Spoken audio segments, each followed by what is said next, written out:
What's going on? What's going on? What's going on? You already know what time it is. This is your boy, the historian, in the place to be. We definitely got a special edition of the pregame meal. Y'all sit back, relax, enjoy. But on the way in, please hit that like and that subscribe button for us so we can go ahead and keep bringing you the content that we're bringing you. We got a big one tonight, man. Let's get it, folks.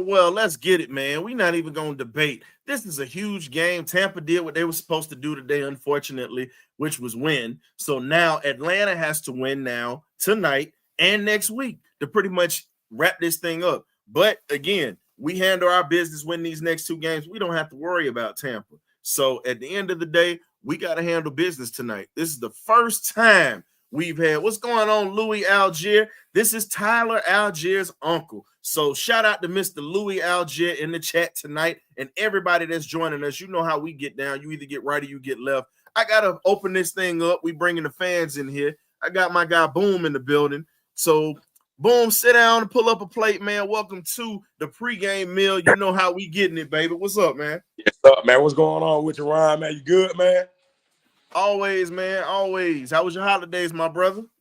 I don't really celebrate the holiday because what I believe in, but man, I thank you for checking anyway, man. But the day's been well, man. You know, my voice kind of gone. We had the little, I'm a high school football coach, and we had our Clay County Public Schools in Georgia versus Bill County Senior Bowl, yes, man. I was coordinator, man. Ryan, we went out there and we shut everything down, man. Number 9 running back. Yeah, so it was a good day, man. Good day today, man. Hey, I look at it like this. Even if you don't celebrate the holidays, any day you get up in the morning and you got strength and health is always a holiday, my brother. Yes, so sir. I get you on that. Hey, my granddad's always say, man, hey, that get that precious breath of life when you wake up breathing, man. Hey, we got a fan of the opposing team up in here tonight. Shout out to Jonathan Hart. You know how I'm saying it. If I mispronounce your name, dog, I apologize. But we definitely appreciate you for coming through and showing some love, man. Thank you, my brother. But guess what? We getting ready to put belt to ass tonight. Belt to ass. I'm gonna say this, Mr. Jonathan. Look, bro. Hey, y'all the 29th ranked rushing defense. Man, y'all, hey, it's gonna be a long night trying to stop Tyler Algier and Robinson, man. I'm telling you. Hey, but this is the thing I was saying last week, man, and all I can say is this. Tyler Algier seems to do well against Washington. It's just like this is a game. Like every time we played Washington, he's had over 100 yards every time. Yeah. So my thing is this: if he got a sweet tooth for him, you feed him. If he's eating, that's my thing. Go ahead and feed him the dessert because they do have a stout defense, but for some reason he understands how to pick his spots, and he actually makes things happen. So I can see that, but I think what's going to be key for us is to be able to tackle in open space tonight.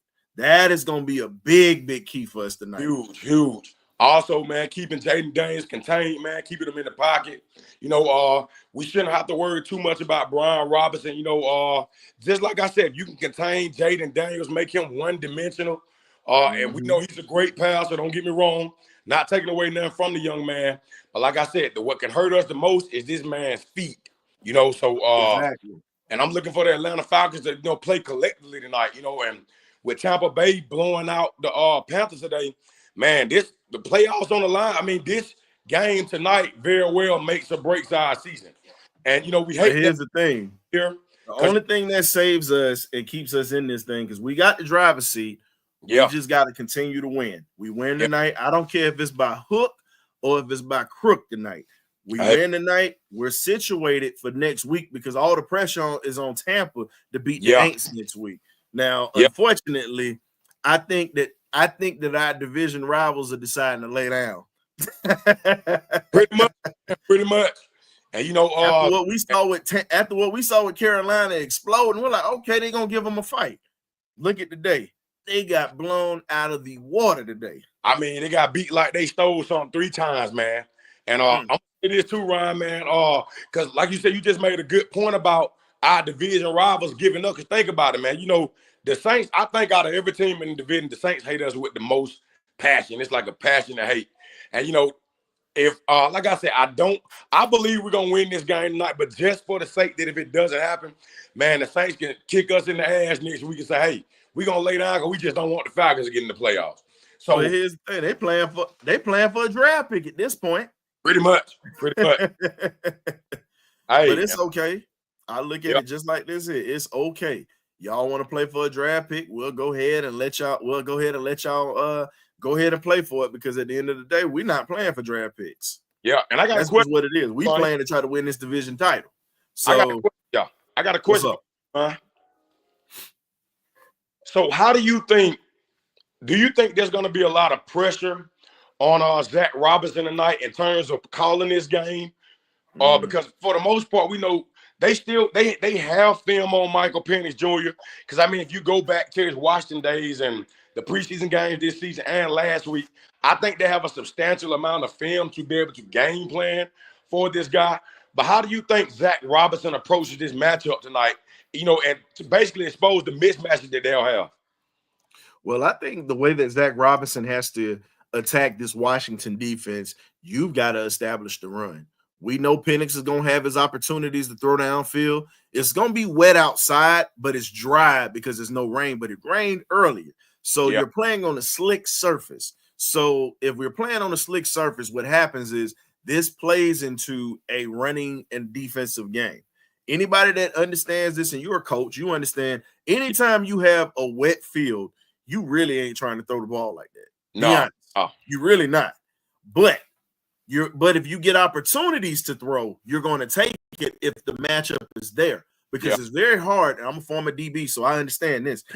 It's hard backpedaling and being able to turn and not worry about your footing. You're pretty much trying to get your footing. The wide receiver has an advantage at this tonight. So in this situation, our safeties have to be really active tonight, but offensively, we've got to establish that line of scrimmage. We got to turn into trench monsters and bullies and pretty much take that pressure off of Penix. That's my whole thing. Yeah.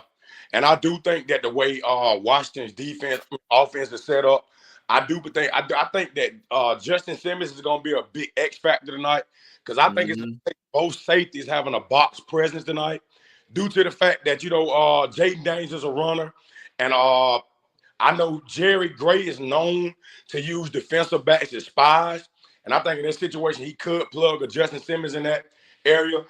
But I don't think that'll be safe at the same time. But I think they're gonna do whatever it takes to win this game. So my biggest X factor is gonna be how well Justin Simmons, you know, just his presence tonight. Because we know what we're gonna get from Jesse Bates.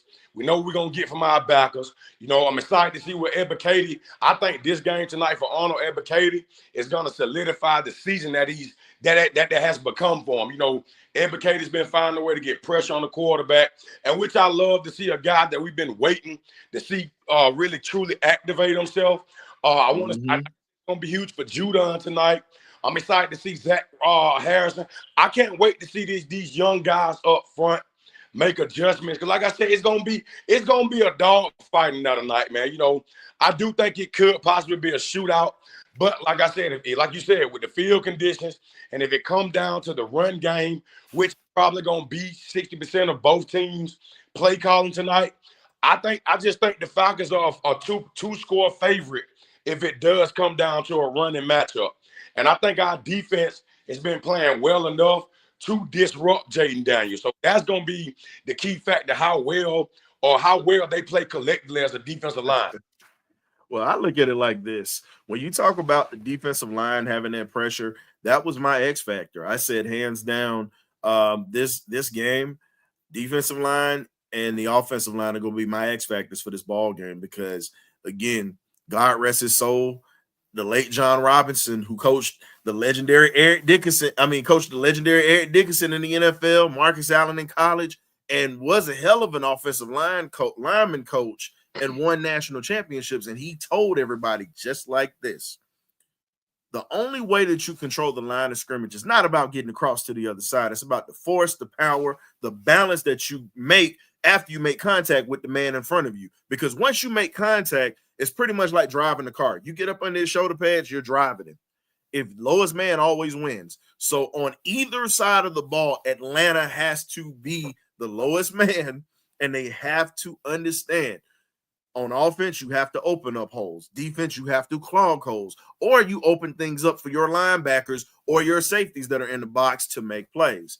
Yeah. This has got to be we got to turn this into a dogfight, because we're not going to win a shootout. Yeah. We're not built for a shootout. I'm just going to be honest with you. I love Penix. I love what we have, but the way that this offense is right now, we're not in sync to play for a shootout yet. Yeah. Not yet. Now, maybe when Penix gets a little bit more comfortable with the receivers and we get a little bit more production, then I'll be comfortable enough to say, hey, we can win a shootout with these guys. Yeah. But right now, this is a game where I'm relying on my running game, and I'm relying on, instead of you just trying to throw deep routes, get him comfortable with throwing shorter routes. Let his playmakers make plays. Just move the chains and then take your deep shots. Now, let me ask you this too, Ryan, because this is something that, I talked about with a couple guys I chatted with about Falcons stuff. They're not podcasts or anything like that. Do you think, and if you go back to Washington and look at when Kalen DeBoer was there, Washington ran a lot of read option. Michael Penix Jr. is a very dangerous quarterback in the read option game. Do you think this will be a game where they can actually add those packages and allow Michael Penix Jr. to pick up some free yards on the ground? Because I personally think that and I don't want to see Michael Penix have to run all over the place. I mean, we know there's gonna be a low. I mean, Dante Fowler is probably gonna be over there on McGarry. He's gonna be seeking a wreak havoc of the old team.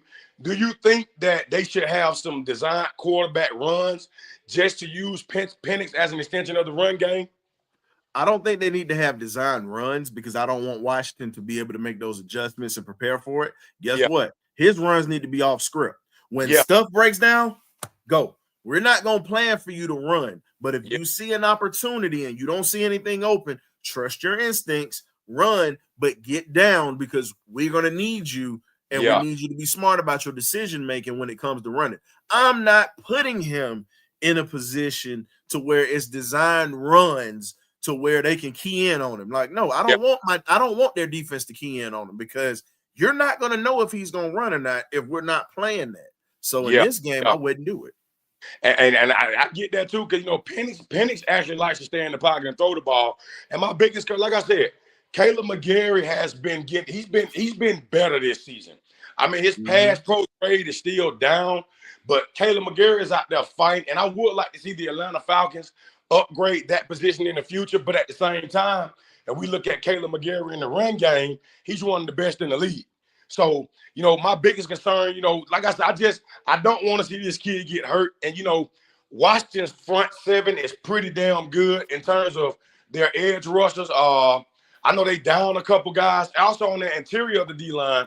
But like I said, I would love to see, like I said, the same way they've been doing chip blocks, having Kyle Pitts, and maybe I prefer Charlie Warner, because at this point, I don't even want to see Pitts on the field.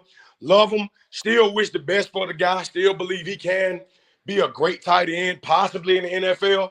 But like I said, my biggest concern is his blind side, because this is a much better D-line that we're going up against tonight. I agree. And I think, and then here's the thing. So it's not just us two in here, folks. This is open for all fans to come in here. This is why we call it the pregame meal. We want to hear your opinions, your doubts, your happiness, whatever you bring to the table. This is what this is for. We want you guys to come in here and enjoy this right here, just like my man Boom is doing. And I agree with you on that, Boom. I think this game has to be won up front. And I keep saying it, but the thing is, how is Zach Robinson going to scheme Bijan? Because that defense is going to be focused on Bijan. So if we're going to focus on Bijan, I'm going to tell you who we need to use a little bit more, as you said before. Charlie Warner has to be used in the red zone. Everybody that never watched him when he played at Georgia or whatnot, Warner actually is a short-handed tight end.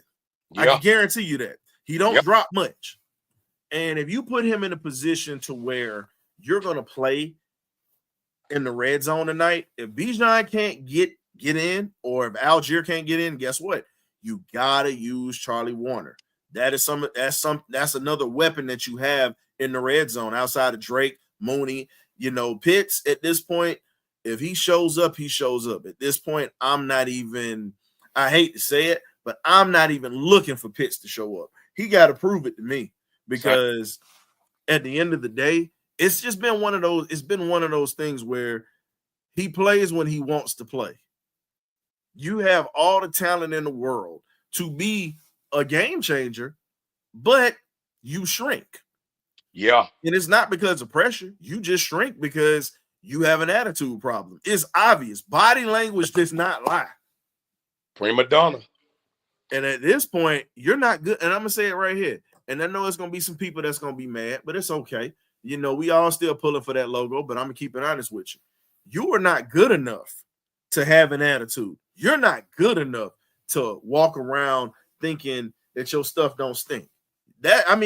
You've had 4 years now. We'll give you the excuse because you got injured 1 year. We give you that. But this is your second year after the injury, and you've had a better quarterback this year. Not saying Cousins is the best, but he was better than what you had with the other three. Yep. And you have just pissed away the opportunity to be better. Yep. And you know what I've been saying all season, Ryan, man, because this thing, we were all hot. Like, of course, like guys like you who know the game of football, me, myself, Schmitty, other guys that we know, we were excited when they drafted Pitts because, Julio Jones was departing, and the Falcons were desperate for a head top guy, as these young guys like to call it today, a guy that bombed somebody or mossed somebody, right? But my biggest concern of having Pitts, and this was prior to him even playing in a Falcons uniform. Don't get me wrong. I think what got Pitts that number 4 overall pick was the performance he had against Alabama in the SEC championship in 2020, COVID, in which me and my wife attended, because one of my former players, Justin Aborby, played at Alabama. And he had a great game against Bama. But when you look at the Travis Kelce's, you look at the Jawan Johnsons, you look at the Darren Wallers, these tight ends have the ability to Mark Andrews. They have the ability to create windows. They're an extension of the offense. They're an extension of the quarterback. When you look at, having a tight end that can wall off defenders, there's no way you're 6'6" and you got a 5'11" corner on you, and you telling me you can't create space? When we see much slower tight ends, much less athletic tight ends that can go in there and create windows and basically kill drives for any defense. So my biggest concern is, like me personally, I'm going to be honest with you, Ryan, this offseason, Jawan Johnson may be a free agent coming from New Orleans. I would love to release or trade Pitts and see if we can get a Jawan Johnson in here. A guy that's not going to have too much pressure on him. A guy that's going to be able to relax and play the tight end position. Because, Jawan Johnson, his numbers aren't off the chart. But in terms of tight end numbers, catch radius, and how— we don't need numbers. We need production. The hell with the numbers. We just need clutch productions to where you're going to move the chains. If you have an opportunity to get in the end zone, do it. If you can be a game changer at tight end, cool. But at the same time, there are not many Brock Bowers walking around. There's not many Travis Kelce's walking around, Darren Wallers, and all these big-time tight ends that you talk about. And Jonnu Smith, and I keep saying it, should have been one of the ones that was kept. And look, it's ironic that as soon as I said it, Uncle Louis, Tyler Allgeier's uncle, just chimed in and said that. And we all said that. Because like I said, it ain't even got to be the most electric. Now, don't get me wrong, I love John. I'm a big Jonnu Smith fan, especially going back to the Tennessee Titans with Arthur Smith using more offense.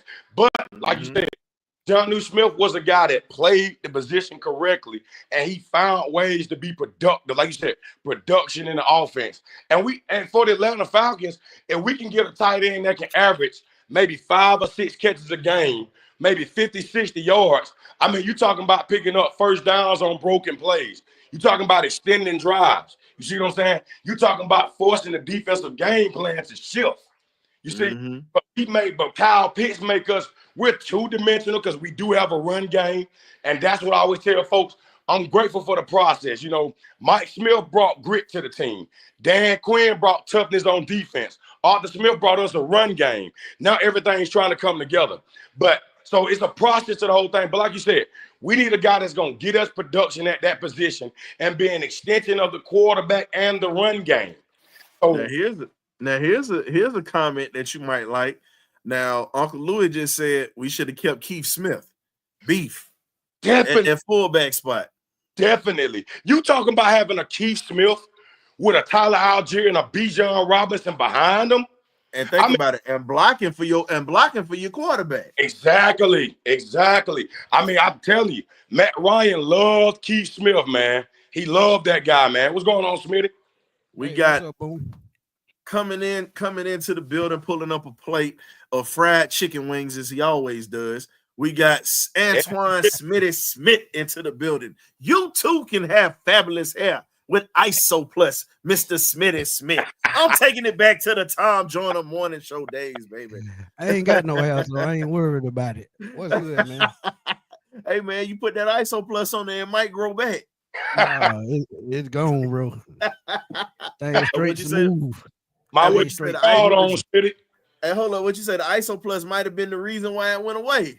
Hey, might have been. Hey, who knows? Hey, man. So pulling up your plate of chicken wings as you always do. My dog Smitty is in the building with us tonight. They gone. Dang, man. You listen. You coming into the building and you ain't even bringing the food to the plate to the they table. Gone, bro. I had to eat them beforehand. I got to eat before I perform. You know what? He went. Let me tell you how he did it. This joker walked through the door. He walked through the door one night of the pregame meal. Got a plate full of chicken wings while he was walking to the area where he's supposed to sit down. This Negro just gonna eat the chicken wings before he sat down. Hey, come on, man. I gotta do, man. I gotta do what I gotta do. That's so colored right there. You just pulled something so colored. Just walking through the door, eat the chicken before you sat down. Didn't eat offer nobody a wing, a thigh, a drumstick. It's cold. But anyways, outside of the chicken, how do you feel about tonight's matchup? And what do you think is going to be key, Big Smitty? I don't think nothing changed, man. I think you stick with the game plan. I think you run the football. You know, that's their weakness, so you got to attack the opponent's weakness the best you can. And I heard y'all talking about fullbacks. That's the role that Charlie Warner actually plays now. You see him on the other side of McGarry a lot of times, especially when you got a speed rush on that side. And I just think running the football, man, is going to be key because if you run the football, I think you open up everything else, and you're going to see a lot of RPO in this game as well as the pistol formation as we've been talking about. But yeah, run Algier. I think Algier is going to be more key than Bijan in this game. Yeah, I keep saying it, Smitty. Like I'm gonna go old school for you because I know y'all old enough to remember this. Y'all got me by a few years, but it's okay. Just remember this: there was a basketball player a long time ago by the name of Andrew Toney, better known as the Boston Strangler. Right. And guess what? Anytime he played the Boston Celtics, he would go off. It did not matter what game, preseason, playoffs, it did not matter. That man was going off. Tyler Algier has the same mentality like an Andrew Toney. And I'm saying that because if you think about it, Andrew Toney would just he could ball, period, anyway. But it was just certain teams he had a hard on for, and Boston was one of them. Tyler Algier is one of those ones that he got a thing for Washington for some reason, and he always go off. And also cold weather too. Yep. Think about that. Well, he played in BYU, so you know that might already, and he looked for contact. Yep.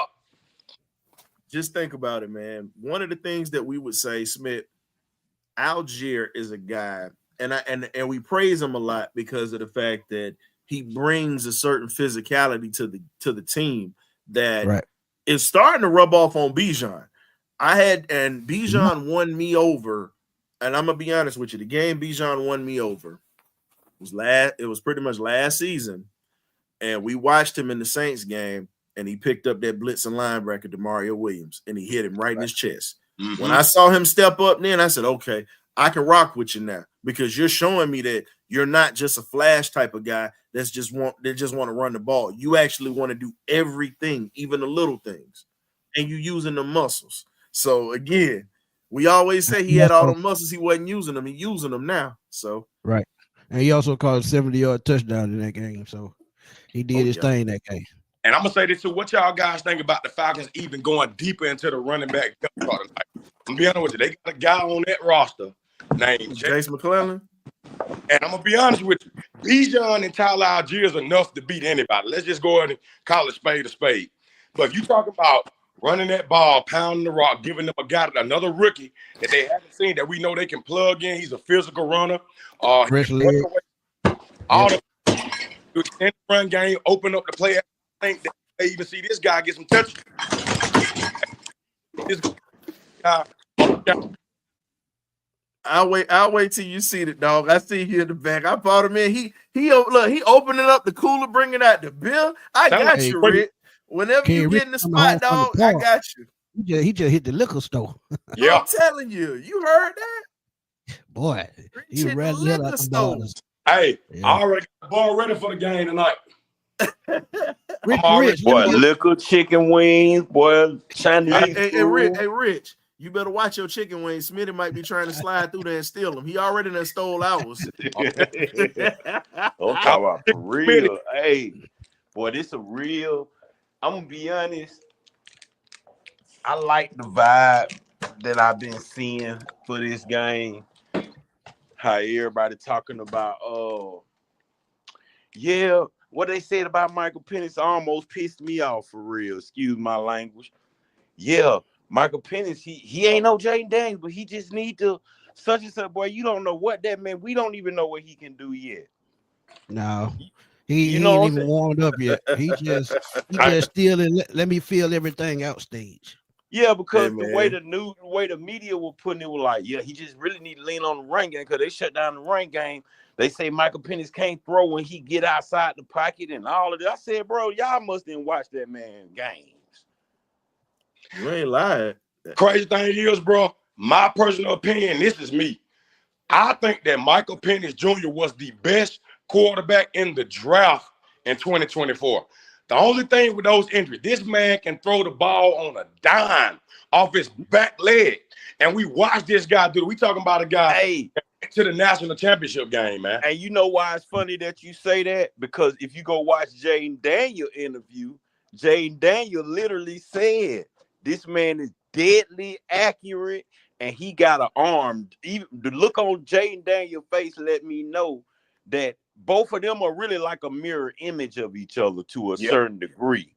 Yeah, and the crazy part about it is this, Rich, Smitty, and Boom. When you look at what this kid can do, the man is a South Florida kid, a Central Florida kid out of Tampa, right outside of Tampa. So he grew up playing in wet weather. Then you go to Seattle, and if anybody has ever been to the West Coast in the Pacific Northwest, I lived in the Pacific Northwest for 2.5 years up in Kodiak, Alaska, which is probably about a day boat ride away from Seattle. The weather is identical. The difference is a little bit colder in Alaska. That's about it. But when you talk about most of the time, and when you talk about when you walking, that's only in the wintertime, Smith. In the summertime, you don't get that. Look, you don't get darkness until like 12:31 a.m. in the morning. That's when you get the darkness. So and that's why you get black curtains. But just think about it. When you're in that area, and I can tell you, walking on the West Coast, all I can say is you can be outside. It's not raining, but it's foggy out. It's misty out. And it's a lot of condensation. So by the time you get to, I used to walk to the ship. I was about a mile away from my barracks. I used to just walk every day. By the time I would get to the ship, if it was one of those days, it looked like I had to walk through rain. And it wasn't even raining. So just think about having to throw and grip a ball, a leather football, out on that West Coast like that, and then doing it in the wintertime. The good thing is it's only in the 60s right now, 50s and 60s right now here in I'm up in Philly. But they're going to be in DC, which is not too far. But the weather is pretty much identical today. It's not going to be cold. It's not going to be hot. It's going to be just right. The only problem is the grass is going to be slick tonight. That's it. Hey, but then when you go back to Penix interview, cause I watched both of their little solo interviews. Penix even said out his own mouth, "Yeah, Jaden Daniels, my boy, he finna throw shots and I'm finna throw some back." Exact words out his mouth. He said, "We both finna throw shots today." Hey, Yeah, Fred, it's okay. Let him talk trash, man. He's showing love to the show. We don't mind him because guess what? If they lose, he might disappear. But I believe that this cat gonna show up anyway. He show love every time he come around, dog. Don't install him out, Red. That sounds kind of funny. Saying install him out, Red. Normally install him out, Debo. But I can't lie. I don't know what it is, but it's been something ever since last week. After just watching him play, I don't know what it is. It's just a feeling I got. That boy, I'm looking at it like this. He had his first game. He got his second one. If he can come back this second one, hit the third one, that man might get hot right during the first game of the playoffs. And you know, this story playing out a lot like that 2016 year when Patrick Mahomes had to step in for Alex Smith. Yep. Guys to the AFC Championship game, and the following year, this guy won a Super Bowl, and now was considered to be the best quarterback. I'm gonna tell you something. I love, man. I don't think nobody on this panel or in this world love the Atlanta Falcons more than I do. I don't think nobody on this panel or in the chat have been to more Falcons games than I've been to. I'm gonna say this. For a long time now, I've been depressed watching our team. Love watching them, gonna support them. But man, it's the excitement that I used to have preparing to watch a game has returned. You see what I'm saying? And like I said, I just want, no matter what the results of the season are, I'm just grateful for the Falcons giving us an opportunity to see this young man play and giving us assurance. And we go back, so people say, why did we take Michael Penix at number 8? And this is something Smitty talked about on draft night. How many drafts are you going to have the opportunity to get a generational talent at quarterback, a franchise quarterback? That was the best decision they could have made. Think about it. If they don't draft Michael Penix, we are already eliminated from the playoffs. Okay, because here's the thing, Boom. And you're going to need young Michael Penix, because if we win the division, we're going to have one home game. Everything else going to be on the road. We're talking about going to Philly. We're talking bad about weather, inside. everything. Yeah, and Kirk Cousins' body was shut down in that 20, 30-degree weather, man. So I'm grateful that we have this young guy, and I think that everybody will understand why we have this young guy out of tonight. Hey, and you heard what they said when they they took the whole Falcon facility to go see this man throw, and the wind was 30 miles per hour, and he was still hitting it on the dime. And when I saw that, I put up that video, man. That's gonna be our pick. I knew it after that. When Arthur Blank jumped on that plane, I said that's gonna be our pick. Because you know, as much as people don't want to admit it, I'm gonna tell you something that I really been feeling about Arthur Blank for a while, ever since Matt Ryan. Arthur Blank really did want another Michael Vick. He just wanted one that had self-control. Yeah, that's it. Penix does have Michael Vick's strength behind his throws now. Maybe even more accurate than Michael Vick. Oh, he way more accurate. The accuracy is there, but I'm not gonna say the arm strength. I'm gonna say the accuracy. I say the accuracy because Vick was. I put it this way: everybody has all said they talked about that arm strength. Vick was easily breaking fingers every time he would throw it. Every time he would throw it. That's why I'm like, and it's no disrespect because I like the arm strength on Penix, but I like the touch a little bit better because I want the receivers to catch the ball. I'm glad you said that because that's what Jaden Daniels said in his interview. He said the way that boy Michael Penix put that spin on that ball, he said, I'm telling y'all, he just did because they trained. I didn't know they trained. They train together. Yeah, a lot of them train together, bro. So he said that they all keep in touch. Bo Nix, all of them from this draft class, they keep in touch. So the way I'm looking at it, like, I guess the reason I'm so excited is because Michael Penix had to sit back and watch everybody from his draft. You can say what you want when you, like I said on Smitty's show I think that was last night. When you get in front of them cameras, you're going to say the political shit, the political stuff correctly. But behind closed doors, that boy like, I done sat back and watched all my home. If they in a group chat, you know he's sitting there every week in the group chat watching them talk about their numbers and this, that, and the third. This I his keep chance. telling people this. And I like the fact he sat behind Kirk because I could tell Kirk made a difference in him. He even said out his own mouth, I didn't even become a real NFL quarterback till Kirk Cousins. He's okay. Most people talk about a coaching tree. This is the only reason I was telling people we should keep Kirk, even though I know you got to get rid of him. Because one thing nobody has started is too tough is a quarterback tree. If Kirk stays here, he can be the Obi-Wan. Plus, first of all, till you name me who the backup gonna be, we need to keep him anyway.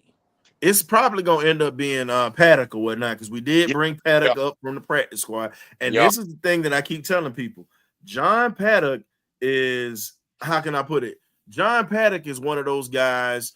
Just click on the link, Winston. It's up in the chat. From Iowa? Illinois. No, he come from Illinois. That's how Casey Washington got. Think about it. You got two quarterbacks that's on this roster that have played in cold weather, and they both can sling it. Paddock and you really got three now. Yep. Think about it, and I'm gonna give you something else to think about. A lot of people don't know this, but Michael Penix Jr. keeps in touch with Warren Moon. Warren is one of his favorite quarterbacks, and I'm still gonna say this to this day: one of the greatest quarterbacks to not win a Super Bowl is Warren Moon. Still to this day. He got 5 Grey Cups over in Canada, so he's a Hall of Famer in Canada and here. You can't do that, you know what I'm saying, and just think it's going to be sweet like that. You really got to be a baller to be able to make it in both leagues. And then when you look at the type of weather he played in Canada, come on, man. That right there is enough. He started in Washington, after junior college, goes to Washington, Rose Bowl MVP, goes to Canada, and kills it up there, comes to Houston and plays in a dome. You're talking about a guy that played in foul weather. So as much as it sucks and I hated it, but watching that comeback with the Buffalo Bills, that was their year to win it, because Warren Moon was slicing that great defense that had Hall of Famers on that defense up in Buffalo. But again, I remember that game. That was one of the outside of our collapse in the Super Bowl. That was one of the worst postseason collapses of all time. And ironically, they were up 28-3 as well. Yeah. Think about it. They were up 28-3 just like us. And that's why I love this coaching staff. I didn't at first, but I done grow to love this coaching staff because I listened to something Raheem said. He was like, yeah, when Michael Penix was on scout team, what we had him doing is we had him watching Patrick Mahomes film, and we had Kirk Cousins watching Peyton Manning film. That's why Kirk Cousins was that's where he was learning his vertical game from Peyton Manning. But then you got Michael Penix, y'all got him stuck watching Patrick Mahomes film. No, I said you don't even know what that boy can do yet, for real. Because this game, I don't remember who said it, but they're gonna have to open that playbook up this game. That was me.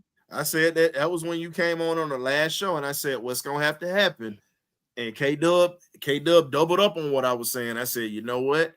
This has got to be a game where you open up that playbook. But I keep telling people, this kid is more like Warren Moon than anything when you watch him play. Warren could run. A lot of people don't realize Warren could actually run. But people forget that he can run. And I'm like, he's a former wide receiver, so he can run. That ain't no problem. Exactly. Warren said, I'm playing quarterback. I'm not switching my position. And I look at it. When you look at how he throws the ball, now the delivery is a lot different. When you talk about how Penix has that awkward throwing motion, but at the same time, that ball comes off his hands just like this. Just like and you remember, I think it was some interview Warren Moon said they told him they didn't want him to run, and he knew he could. They told him that.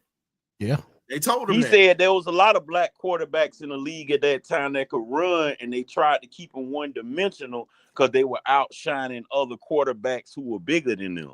Right. So the quarterback that he talked about, that he mainly talked about, because I can tell you, the first was Marlon the Magician Briscoe. And then he ended up changing to be a wide receiver, and he helped the Dolphins win 2 Super Bowls as a wide receiver, starting wide receiver at that. And, he still had the rookie record for rookie quarterbacks coming in, literally. Bo Nix literally just topped that. And that's over 50 years that record was there. Then you got to look at how Al Davis did it. Yeah, I'm gonna put you out there, Kenny Stabler. God rest your soul, but let's call it for what it is. You cried when he brought in Eldridge Dickey out of Tennessee State. Tennessee State's quarterbacks, that was a quarterback factory. People don't realize that them and Grambling were quarterback factories. Because right after Eldridge Dickey, you had a man that beat out Terry Bradshaw, and Bradshaw still to this day says that Jefferson Street Joe Gilliam was better than he was. And that was Warren Moon's idol. So again, then you talk about Doug Williams, who came in a little after them and after James Shaq Harris. So when you look at the lineage of those quarterbacks or whatnot, they all could run. But the funny thing was they all had strong arms. That was the one thing that they had in common. And they could play. And that's but why now I said Penix got a chance to do it. And that's why I said I think until I understand they brought Paddock up, but if there is a way for you to keep him, I think you should, only because you could start something that, like I said, you can start a quarterback tree and just implement all of your knowledge in the Penix. Because Penix already talked about Kirk got a notebook that's big, from all his years thick. And he said Kirk got him. He's been learning from Kirk on how Kirk prepare. And he said Kirk draw up the plays, so when they call the plays, he don't have to ask nobody, who run what route, because you know how it is. Like some people, visual learners, once they see it, you can tell them all day. Because I'm one. I'm a hands-on learner. I got to have my hands on it, just like you, bro. So if you show me something, after about 2 times, you can stop micromanaging me and go on over to the corner. You know what I'm saying? And to get the visual, that's why it was hard for me to work jobs, because they always, after you show me something 2 or 3 times, I don't really need you micromanaging me. I got it. I'm a visual learner. So I want to ask Boom something real quick. Yeah, I'm gonna bring it back to you and then Smitty. Boom, you being a coach and all, and you understand, like you said, you see the game a little bit different, like I do as well. We don't look at it from just a typical fan standpoint. We look at it from X's and O's and pretty much what guys are supposed to be doing, because the game is just a lot faster on the NFL level. The routes are still the same. The concepts are exactly the same. If you know, you know. What do you think is going to separate Penix from this quarterback class that he's in? Because he's in a pretty good quarterback class.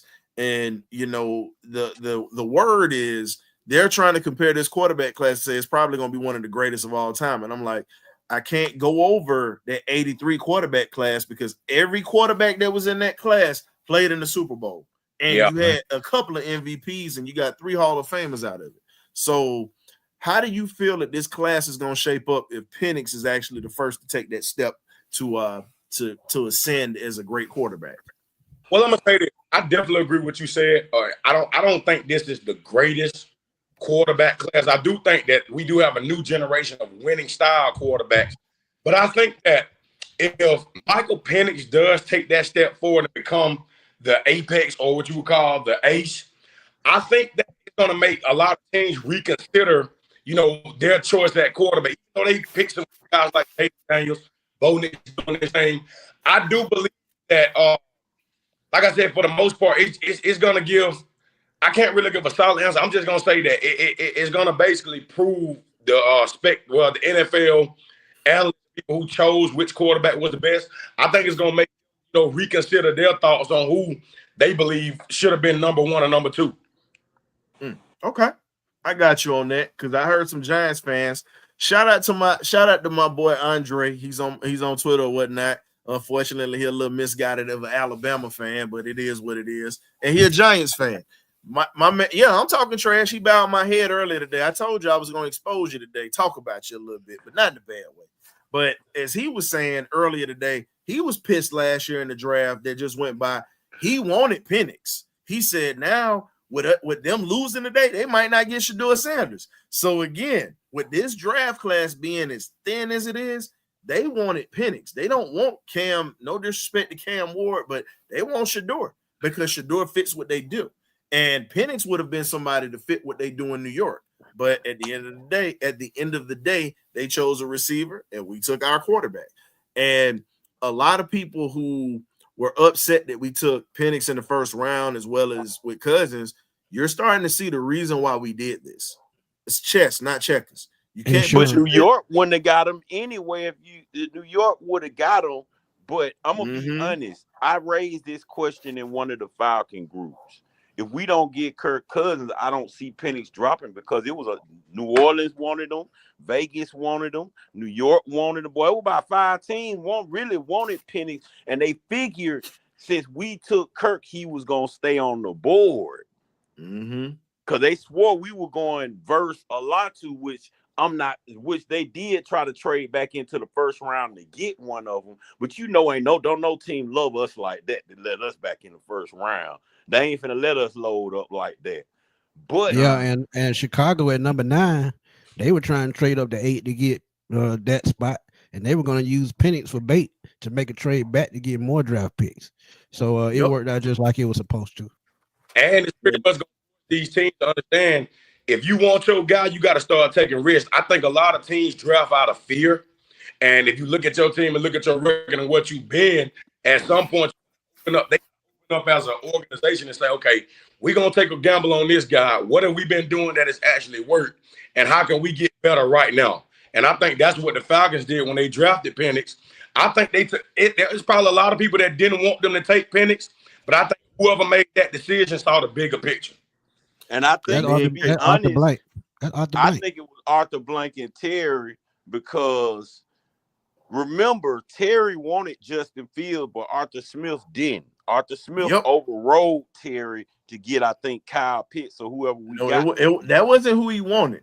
That was the secondary pick. So, because when Steve Weiss came and we did the interview with him, Steve Weiss said the guy that he wanted was Trevor Lawrence. That was the quarterback that he was fixated on, was Trevor Lawrence. And he came out and said that was a Arthur Smith pick. Because remember, like you said earlier, Rich, when Terry first got here, first job as a general manager, and you got Rich McKay that's running the things behind closed doors, he was not going to hand over the keys to a young guy who is in his first job. You're not going to hand over all that power in that first year. You said, and this was something that you said coming in here, you've got to prove that I can trust you and what the moves that you make. The first thing he did was clear up that salary cap book by getting rid of some dead weight that we had to get rid of. And then you made moves and brought pieces in here that were cheap, and they worked out for us because we were still in the thick of things every year that Arthur Smith was here. We just didn't get it done with Arthur. And now when he had the keys handed to him, you see all the moves that he made. That's why made. That's why I keep telling people he's not gonna get fired for Kirk. I don't know why y'all tripping. McKay already said that's how I know people watch clips and not the whole interview. McKay said for them 3 years, I had both of them answering to me. He said I wasn't finna hand the keys over to Arthur Smith or Terry like that, honestly. So his hands, like you said, was already tied. Draft and everything. And the only thing Terry could do was go get free agents. Other than that draft and all that was really Rich McKay and Arthur Smith and Terry all as one. But I think Rich McKay had the last say so. So here's something else I'm gonna put out here for you fellas, because game ain't starting yet. It's about 8:30 around that time. And the question I got for you is this: when you look at the moves that we've made, we only have 4 draft picks. We're getting ready to get a 5th one coming in, a compensation 5th pick that's coming in. So we'll have 5 picks this year. In the areas that we got the picks coming in and everything that we have going on, what do you think we need to do when it comes down to it? Trenches for me. I don't think this should be no sexy draft. I think this should be O-line, D-line, period. Yeah, I'm going right tackle because as I'm looking at it, you got to have somebody down the road that's going to block Penix blind side. And if he your future, you got to make sure he upright to get the ball to those weapons. If I had a secondary pick, I'd probably go defensive tackle because me and Ryan been talking about this for a while. You got to have that zero technique guy at the nose tackle.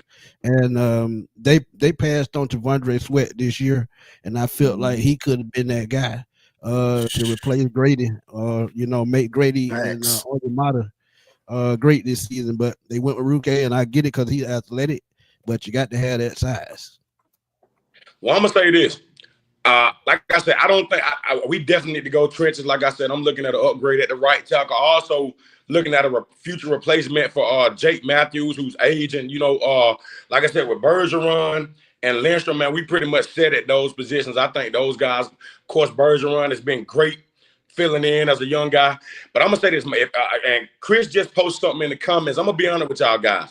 I know we need pass rush, and me personally, I'm looking at, like I posted yesterday, Michael Walker out of Georgia, and like Smitty talked about, remind you of Michael Parsons, man.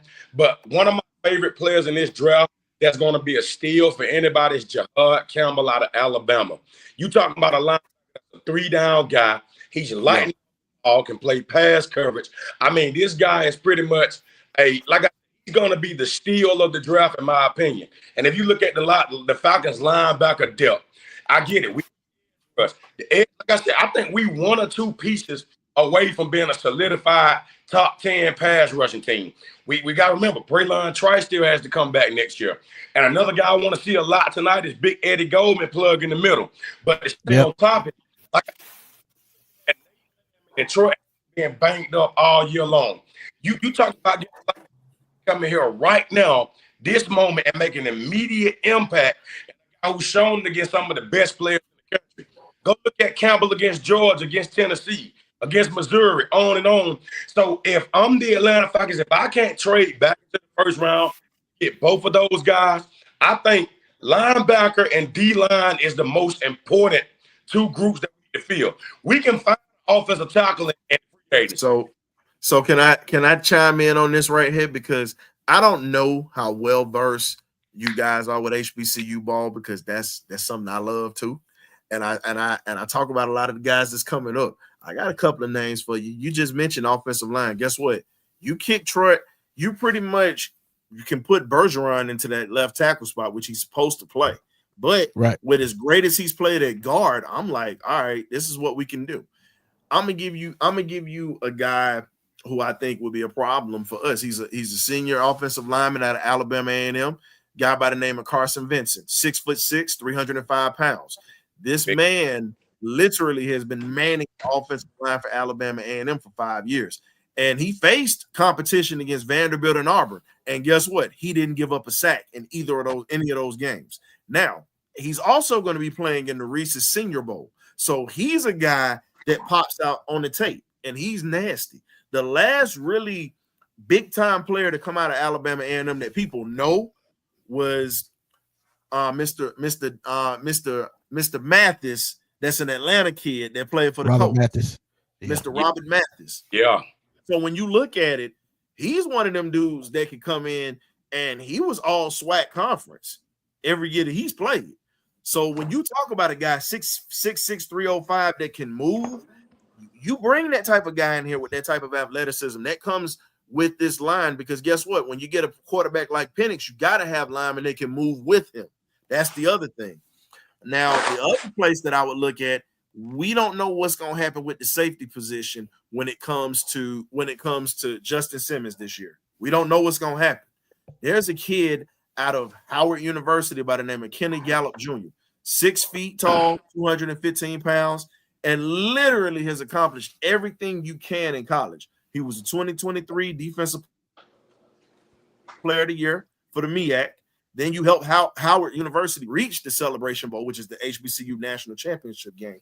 And then when you look at it, he, 58, his season high was 58 tackles, including 13 solos, and that was against Rutgers. He had 13 tackles in a game against Rutgers.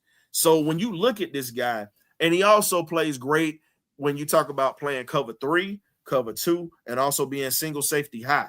This is something that would help us out because he runs a 4.4 in his 40. So he can go from sideline to sideline and step down in the box. Sound like a Kyle Duggar type talent. Yeah. No, he sounds like a guy by the name. He sounds like a guy that we passed up on a couple of years ago in Marquise Bell that came out of FAMU. That was your boy. What's your boy's name? That was going to get rid of Richie Grant. He was Richie Grant's backup, but politics kept that boy off the field. That's why he went to FAMU and was literally considered just as great as Kyle Hamilton. And Hamilton's doing his thing in Baltimore. But you see what happened with Marquise came in as an undrafted free agent and challenged for second string spots. Here's my thing. If we're limited with draft picks, guess what? Get on your horse, start pulling these kids in from these HBCUs because there's tons of talent out there that you can get.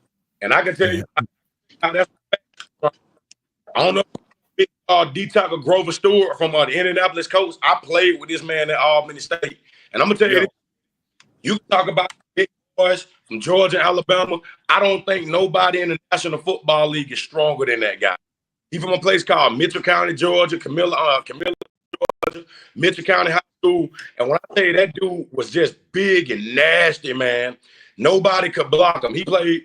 They invited him to the Division I All-American Bowl, not the Reese's All-American Bowl for Power 5 and schools, where they're all FBS. But man, this guy dominated against guys from Alabama, Georgia, Florida. I'm talking about killed them on the bench, killed them in squats. Killed them in a lot of guys in the 40 time. So when you look at Division II football, HBCU, D1, whatever the case is, like Ryan said, I don't know everybody's name, but a lot of these guys in the NFL right now, and they're production for their teams, right? We football guys anyway. I just want to see the best guy for exactly.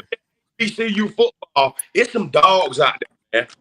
I don't care where he come from. If he can ball, I want him wearing this logo right here. If he can ball, I need him wearing that Falcon logo. I don't care where he come from. But I feel like my thing is this. You need to start looking at these guys in this situation this year seriously because we have limited draft picks this year. So guess what? Undrafted picks, what you can get from that level, guess what? Start pulling that talent in because it's a ton of them boys that definitely can eat on this level. And I wouldn't be doing my service as a podcast host if I'm not sitting here talking about them, if I'm not here boosting these guys, because at the end of the day, no one is going to care about anything outside of the SEC, Big Ten, SEC, or whatever. Or even Division II school like your Nicholls States and your Ferris States, the teams that you get to see. Well, I'm talking about the schools that don't get seen and you got talent. Hey, well, one thing I can say that's what made me respect our front office. Because one thing that Terry started doing when they gave him full control, he started going everywhere. HBCU, CLBs, ULIs, wherever he could go to find. He let CFL guy for the street. Yeah. And I'm gonna be honest. I'm sorry. I was gonna give you another name. He's an edge rusher out of Jackson State. Kid by the name of Joshua Nobles. I just watched them play. What's the last game they just played in the stadium? They played in the Celebration Bowl. I just watched them play. Josh Nobles. Think about it. He played at Western Michigan for 3 years before he came to Jackson State. Think about that. He transferred. And when you talk about it, Nobles ranked second in the SWAC with 5.5 sacks this year. And really, it should be 7 sacks, but 2 of them got taken back. But he also has 31 solo tackles and 2 forced fumbles. 6'4", 225. He's a little light in the behind, but guess what? You bring him to Atlanta, you get him on those good collard greens, cornbread, and you get him some neck bones in the system. He'll gain about 30, 40 pounds, and that definitely will help coming off the edge. But I think he got who that. I think he on a couple draft boards though. He nice with it. I can't think of that one D lineman because my dad on the alumni for Albany State, and he kept telling me about this one D lineman on Albany State line, big boy. His name is slipping my tongue right now. I can't think of his name. I know who you're talking about. Because matter of fact, I got to see him when we went to the what is that game they play every year? The Celebration Bowl. Found City. Magic City Classic. Magic City Classic. With that big motherfucker, man. Excuse me. And when my daddy showed me who he was, I was like, God damn, this thing big as fuck. You know what I'm saying? Just think, dog. You talking about all that is he go to the cafeteria, he eating soul food now. That's why he got that size on him. So when you bring him here and you give him a real nutritionist and pretty much a real diet that a lot of these guys have, then you shed some of the baby fat off of it. The strength doesn't go anywhere. He's just going to be able to move a little bit better. But all I'm saying is this, man, when you really look at it, and I'm going to ask Smitty this because Smitty been waiting patiently. Smitty, when we look at the way that the Falcons have drafted, and you really look at what we should bring in, like, what do you think needs to improve with our scouting department to bring in more talent to keep us in the hunt like we are this year? Because one of our best players on this team right now is a Alcorn State / Prairie View. You know, he's pretty much started at Alcorn State, finished at Prairie View A&M, Mr. Kadero Hodge, one of the best players on this team that needs to get more reps at that receiver spot. But what do you think needs to change with our recruiting tactics, in your opinion? I just think they need to start thinking outside the box like they did back in the day. You talk about guys like Jesse Tucker, who went undrafted. Travis Hall, one of my favorite Atlanta Falcons from BYU. And a lot of people don't think about it. BYU is a pipeline school for the Atlanta Falcons. They have a defensive tackle right now that I guarantee will probably end up on the Falcons next year. But what they need to do, they need Blazer, the kid that had the horse collar yesterday that took that pick, right. That was literally doing the Inky Wood shuffle. Yeah, I like him. Yeah, but they just got to think outside the box, man. Like you said, they got to study these HBCUs just a little bit better and start going to these big schools because, honestly, they draft better on day 3 than any other team in the league, I think.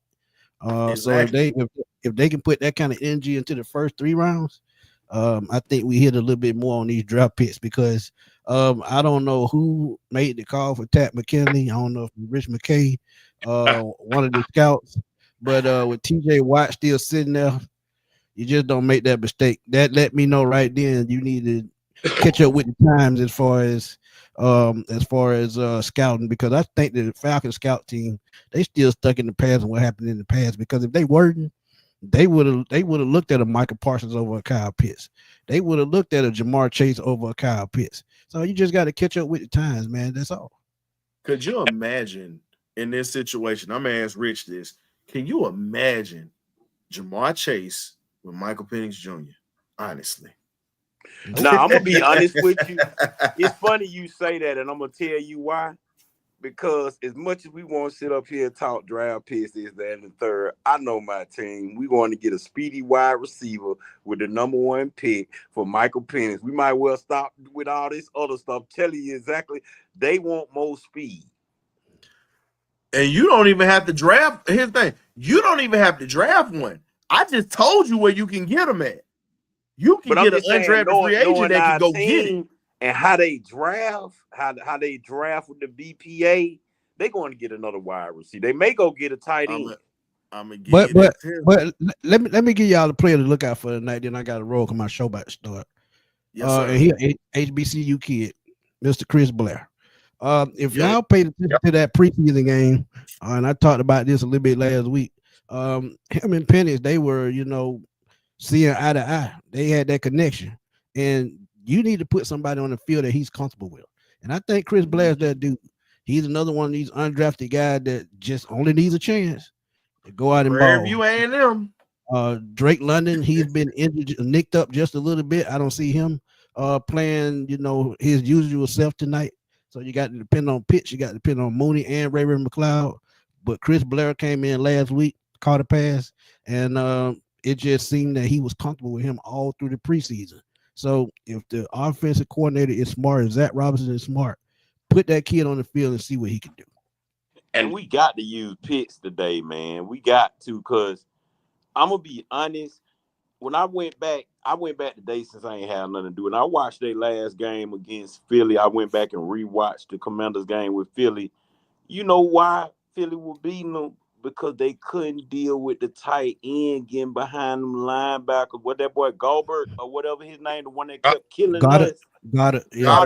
Dallas Goedert. Get behind them linebackers and getting in that backfield. And I'm like, if they can't stop him, Kyle Pitts, you 6'6", 240, my boy. Come on. Like, learn. You know what Dallas Goedert came out of, right? Rich, you know what the problem was, though. Yep. Kyle Pitts is a tight end you have to catch in stride. Kirk Cousins know this. And Kirk Cousins could not get the ball there. That was the problem. Y'all want to know about it? Goddard is a South Dakota State guy. Yep. So you looking at, think about it. Because Boom talked about this earlier when he mentioned, before everybody came in, when we were just in at the beginning, when you look at those tight ends that come out of the Midwest, from Iowa State, South Dakota, North, guess what? They play football fundamentally. They're a lot faster than what you think. They got great hands, and they do all of the dirty work outside of catching the football. That's just a cherry on the top. They literally are a all-around football player that come up out of that area. So and they're tough. That's something else that you can rely on. We actually just had one on the team in the preseason. The cornerback, Pride. Yeah. I'm gonna say Rondale Moore might be going to San Francisco. We talked about that on Thursday. I'm gonna ask y'all this. Getting traded for Debo. How do y'all think the offense would have been if Rondale Moore hadn't gotten hurt though? Rondale Moore with Darnell Mooney. You talking about Rondale Moore, the home run hitter. Let's just put it out there.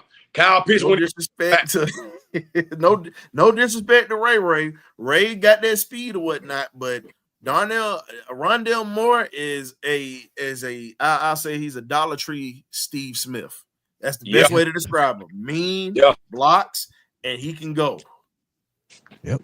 So, Smitty, tell the folks where they can find you at, because I know you got your show getting ready to come up, and I'm gonna finish out with these two great brothers right here that decided to stop by tonight.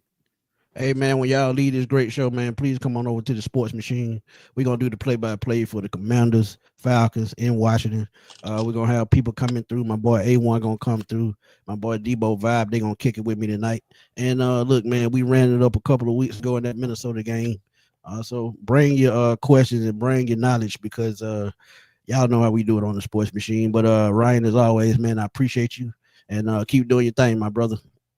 Hey, man, we got you. You know I got that halftime show coming today at halftime, but tomorrow we either going to have I plan on having a party line. I plan on having a jubilee from winning this game tonight. Mm-hmm. But we got the party line / benediction post-game show. I'm speaking that into existence.